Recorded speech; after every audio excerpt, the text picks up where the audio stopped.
সামান্য বেসন আর পেঁয়াজ দিয়ে এত লোভনীয় একটা ব্রেকফাস্ট তোমরা কিভাবে বানাবে চলো আজকে তোমাদের সঙ্গে শেয়ার করব। কারণ আমি চাই একটু বিভিন্ন রকমের ব্রেকফাস্ট যদি আমরা নিজেরাও খাই বা বাচ্চাদেরকে দিই, তারা কিন্তু খুব ভালোবেসে সেই টিফিনটা পুরো শেষ করে ফেলবে। তো চলো আজকে কিভাবে বানালাম দেখিয়ে দিচ্ছি। প্রথমে আমি আটা নিয়ে নিয়েছি, এটা আমি আটা নিয়েছি, তোমরা ময়দাও নিতে পারো, কোনো অসুবিধা নেই। পরিমাণ মতো নুন আর অল্প একটুখানি তেল দিয়ে আমি ভালো করে আটাটাকে মেখে নিচ্ছি।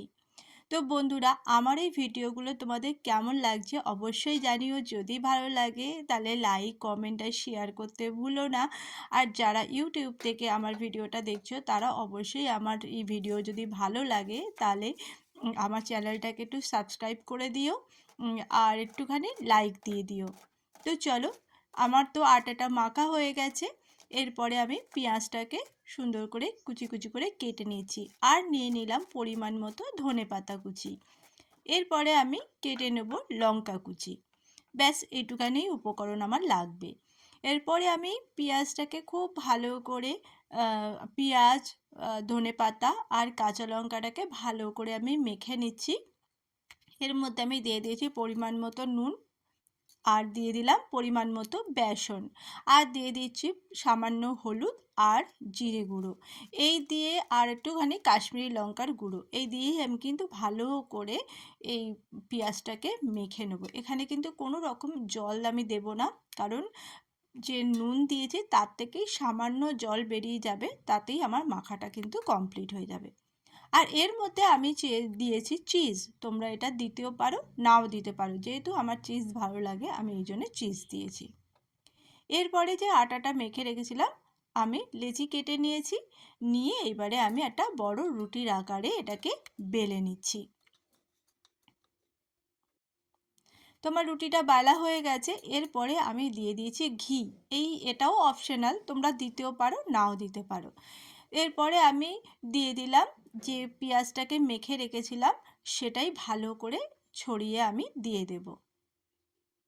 একদম হাত দিয়ে ভালো করে কিন্তু তোমরা চারপাশটায় ছড়িয়ে দিয়ে দেবে, যেভাবে আমি দিচ্ছি সেইভাবে। এরপরে আমি দিয়ে দিলাম যে কুচানো যে চিজটা কুড়িয়ে রেখেছিলাম সেটাও দিয়ে দিলাম। এরপরে আমি আরেকখানা রুটি বেলে নিয়েছি, নিয়ে এর ওপরে আমি ভালো করে রুটিটাকে লাগিয়ে দেব। এই একটা পরোটা খেলেই কিন্তু আমাদের পেট ভরে যায়, এতটাই এটা হেভি খেতে হয়। তো দেখো আমার হয়ে যাওয়ার পরে আমি কি করলাম, এই রুটিটাকে আবার আমি চারটে পিসে কেটে নিলাম। এটা আমি চারটে পিসে কেটেছি, তোমার যদি আরও বড় করো তাহলে আরও বেশি পিসেও কাটতে পারো, কোনো অসুবিধা নেই। তো আমি এইভাবে দেখো তোমরা কিন্তু রোলটা করে নেবে। আমি একটু বিভিন্ন রকমভাবে তোমাদের দেখানোর চেষ্টা করি।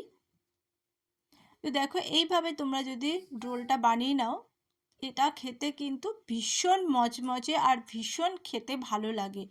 কিছুই দরকার হয় না, শুধু এটা দিয়েও খেয়ে নেওয়া যায়, বা তোমরা যদি সস দিয়ে খেতে চাও সসও দিয়ে নিতে পারো।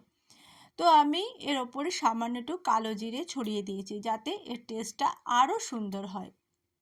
এরপরে কিন্তু হালকা হাতে আমাকে বেলে নিতে হবে। এখানে চাইলে তোমরা আটাও ওপরে একটুখানি ছড়িয়ে দিয়ে বেলে নিতে পারো। তো দেখো আমার কিন্তু বেলাটা কমপ্লিট হয়ে গেছে। এইবারে কিন্তু ভাজার জায়গাটায় কিন্তু খুব আস্তে আস্তে ধীরে ধীরে তোমাদেরকে ভাজতে হবে, কারণ এটা যেহেতু চারপাশটায় পিচ পিচ হয়ে আছে, সেই জন্যে কিন্তু এটা উল্টাতে খুব আস্তে আস্তে উল্টাতে হবে, নাহলে ছেড়ে যাওয়ার ভয় আছে। সেই জন্যে খুব হালকা হাতে কিন্তু তোমাদের উল্টাতে হবে। তো দেখো আমার কিন্তু এই মচমচে পেঁয়াজ পরোটা ভাজা হয়ে গেছে। তো বন্ধুরা, কেমন লাগলো আমার এই রেসিপিটা অবশ্যই জানিও, আর কতটা মচমচে কতটা লোভনীয় হয়েছে নিশ্চয়ই তোমরা দেখতে পাচ্ছ।